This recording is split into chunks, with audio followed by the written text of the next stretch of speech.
आपला परिवार social foundation Pune यांच्या वतीने व रमेश खरमाळे यांच्या माध्यमातून श्री क्षेत्र पंचलिंग मंदिराच्या आवारात राहणाऱ्या गोरगरीब कुटुंबासाठी ब्लँकेट वाटप आपला परिवार फाउंडेशनच्या वतीने करण्यात आले। या कार्यक्रमासाठी खास जुन्नर तालुक्याचे आमदार आपला माणूस शरददादा सोनवणे, आपला परिवार फाउंडेशनचे संस्थापक अध्यक्ष एस.आर. शिंदे, दत्ता बोराडे, पराग खाडीलकर, ॲडव्होकेट गिरीश काटे, किरण कांबळे, उल्हास तापकीर, भगवंत नवनाथ नलावडे, थोरात राजू खांडवे वामन, भगवंत नवनाथ नलावडे थोरात, राजू खांडवे, वामन आवटे, दिलीप गायकवाड, दीपक मराठे, अण्णा मटाले, दीपक सोनवणे यांच्यासह महिला भगिनी व असंख्य मान्यवर उपस्थित होते। या बातमीची काही दृश्य पाठवलीत आमचे निवासी संपादक पवन गाडेकर यांनी। 8 बसेस होता, त्याच्यानंतर आमच्या ऊस कामगार जे आहेत बिचारे जे थंडी वाऱ्यात जे काम करतात ऊस कामगार, त्यांच्यासाठी सुद्धा एसआर आणि त्यांच्या सर्व सहकार्याने म्हणजे आपल्या टीमने त्यावेळेला सुद्धा आपण त्या गोरगरिबाची काळजी घेतली आणि 1250 महिलांना तुम्ही साडी वाटप केली। आज तुम्ही ब्लँकेट घेऊन आलात हिवाळ्यामध्ये आमच्या या सगळ्या लोकांसाठी। मायेचं पालन कशाला म्हणतात ते विचारांमध्ये असलं पाहिजे, ते सार्थक ठरतं याचा सार्थ अभिमान आपल्या परिवाराचा मला वाटतो। जगातला सगळ्यात मोठा आनंद आणि श्रीमंती कशात येते मला विचारते तर ती त्यागात आहे। राजे खूप झाले पण एकाही राजाच्या पुढे जय म्हटलं जात नाही। एकमेव राजे छत्रपती शिवराय की ज्यांच्या पुढे जय म्हटला जातो।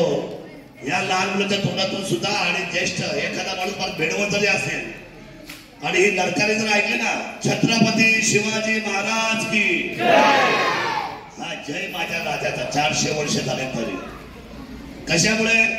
त्यागामुळे।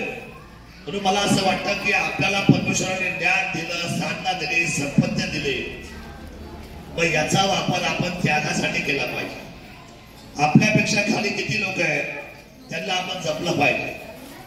त्यांच्यासाठी मला काय करता येईल?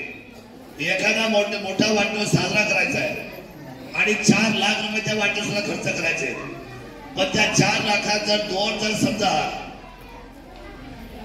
उच्च शिक्षण जर तरुण मुली असल्या, तिच्या घरची परिस्थिती अवघड असेल आणि ते आपल्या डोळ्यासमोर असतील, कळत असेल आपल्याला माझी कामवाली आहे पण तिच्या पगारात भागत नाहीये, पण तिची मुलगी किंवा तिचा मुलगा अतिशय हुशार आहे, तो माझ्या मुलापेक्षा पण हुशार आहे।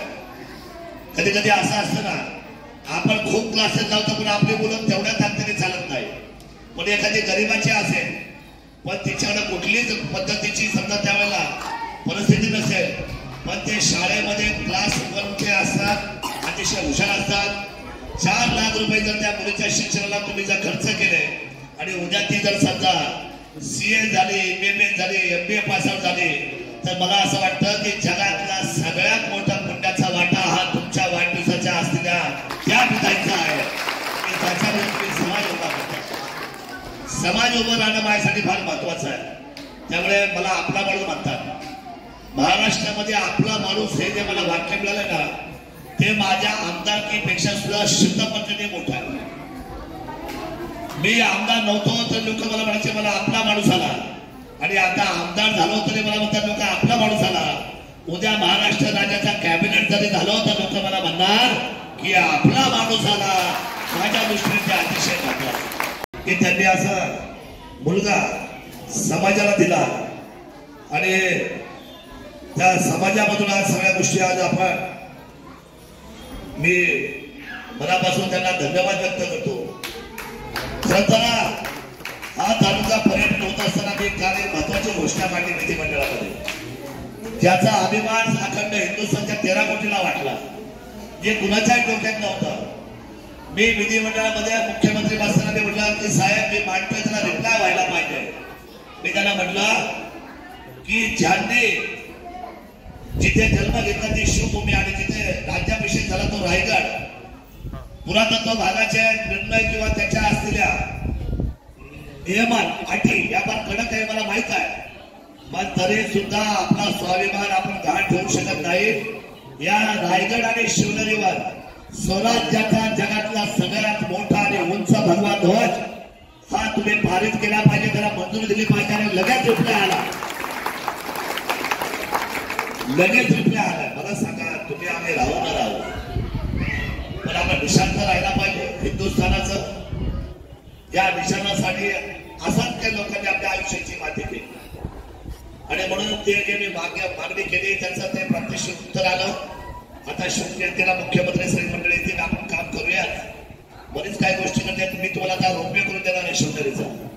काही लोकांना चालता येत नाही, काहींना गुडघ्याची अडचण, काहींना फाटीची अडचण.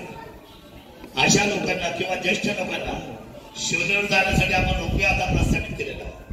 भीमाशंकरला जाताना आम्ही 2 रस्ते प्रस्थापित केले. आता तुम्हाला लांब जायची गरज नाही. आपल्या पर्यटकांना तुम्हाला भीमाशंकर साठी आम्ही 2 रस्ते, एक सुगाळवेड ते बोरगर आणि दुसरा आमचा वैष्णवधाम पासून खेते पठार. म्हणजे इथून तुम्ही हार्डली 20 मिनिटात त्या 8 तासामध्ये डायरेक्ट जाणार, भीमाशंकरला जाणार. ही दूरदृष्टी आहे आपल्या आमदारकीची, ही दूरदृष्टी आहे. दाऱ्याघाट बोलतोय आम्ही, बिबट सफारीचा आता आम्ही ध्वज संचलन करतोय, नारळ वाढवतोय. या बिबटला पाहायला तुम्हाला यावंच लागेल आणि येताना मात्र बॅग भरून पैसे घेऊन या, कारण तुम्हाला इथं खर्च करावा लागेल. इथं आल्यानंतर तुम्ही 5 स्टार हॉटेलला राहणार किंवा योग्य हॉटेलमध्ये राहणार. इथं आल्यानंतर तुम्ही 3 दिवस आराम करणार. तुमच्या आमच्याकडे फिरायला तुम्हाला जातो. वर्सुबाई आहे, दुर्गादेवी आहे, कुकुडेश्वर आहे. इकडे आल्यानंतर तुम्हाला अष्टविनायक आहे, किल्ले शिवनेरी आहे. जगातल्या सगळ्यात जास्त लेण्या, जगातल्या, not only India but also world, जगातल्या सगळ्यात जास्त लेण्या, महत्वाच्या लेण्या या आपल्या जुन्नरच्या शिवभूमीमध्ये आजूबाजूला आपल्याला पाहायला मिळतील. गड किल्ले पाहायला मिळतील, घाट पाहायला मिळतील. महाबळेश्वरचं ते आहे ना आपल्या फुलांचं, काय म्हणतात त्याला, कास पठार. जसं आमच्याकडे सुद्धा फुलांचं प्रचंड चांगलं पठार आहे. हटकेश्वर आहे आमच्याकडे. आपण इथं रमून जाल आणि आपल्याला मी आता घोडागाडी तयार केलेली आहे.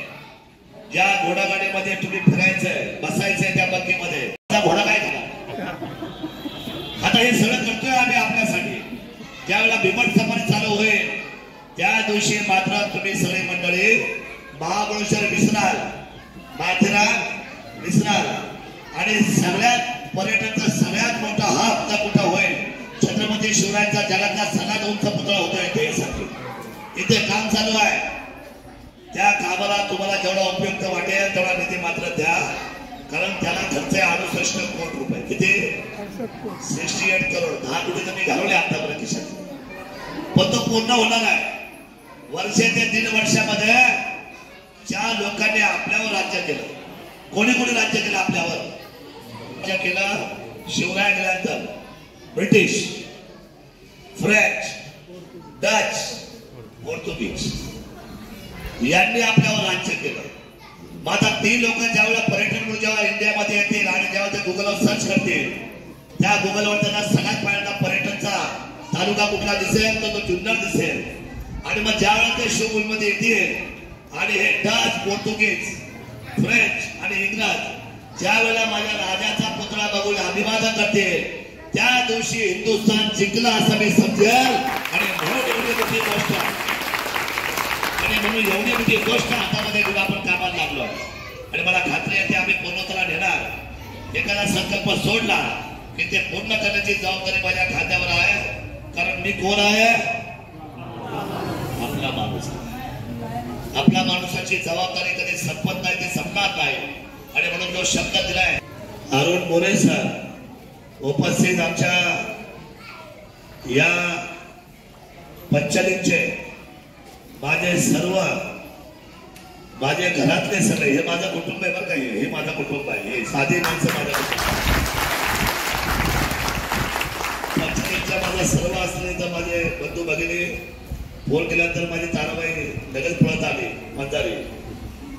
उपस्थित अविनाशजी खंडिले साहेब आणि उपस्थित सर्व सन्माननीय माजी सैनिक संघ या ठिकाणी उपस्थित आहेत. उपस्थित अरुणजी मोरे आणि बंधू आणि बंधू. कदाचित काही लोकांची नावं राहिले असेल. हा लिहिणारा दोष समजावा माझा नाही. मला तुमचा घोषवाक्य खूप आवडलं. काय म्हणता तुम्ही? बिंदास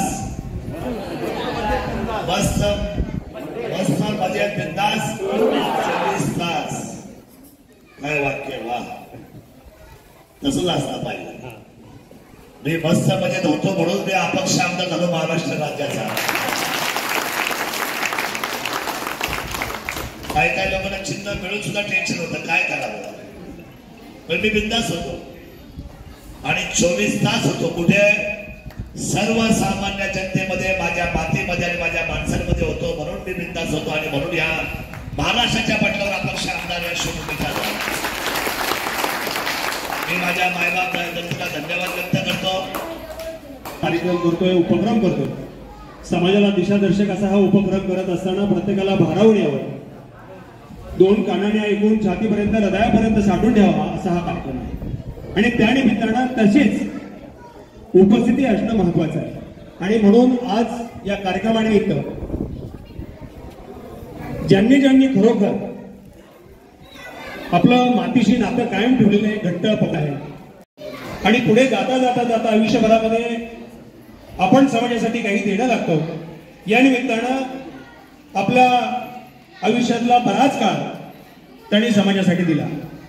असे निसर्गप्रेमी, हाडाचे ट्रेकर आणि खऱ्या अर्थाने निसर्गप्रेमी आदरणीय शिवभूमीपुत्र आणि स्वनेरी भूषण रमेश खरमाळे सर यांच्यासाठी एकदा जोरात टाळ्या उठवल्या. त्या समाजाला एक आगळं वेगळं वळण द्यावं, त्या समाजासाठी आपण काहीतरी देणं लागतो. या निमित्तानं खरं पाहता मला ज्या थोडीशी माहिती मिळाली किंवा माहिती होती, एक 17-18 वर्षापूर्वी मुंबईला राहणारा एक माणूस गावाकडे येतो. मातीशी असलेली नाळ, नात्याशी असलेली नाळ सातत्याने जोपासली जावी, त्यासाठी काहीतरी करावं या हेतूने मुंबईवरनं पुण्यात यावं, पुण्यातून जुन्नरला यावं आणि जुन्नरमध्ये एकही माणूस ओळखीचा नसावा. पण हळूहळू एक स्वप्न पाहावं आणि मी या तालुक्यामधला एक उंच भरारी घ्यावी. गरुड पक्षासारखा एकटा जरी असलो तर वरून सगळं जग मला बघता यावं, अशा प्रकारचा हे होश आणि जोश ज्यांच्यामध्ये आहे.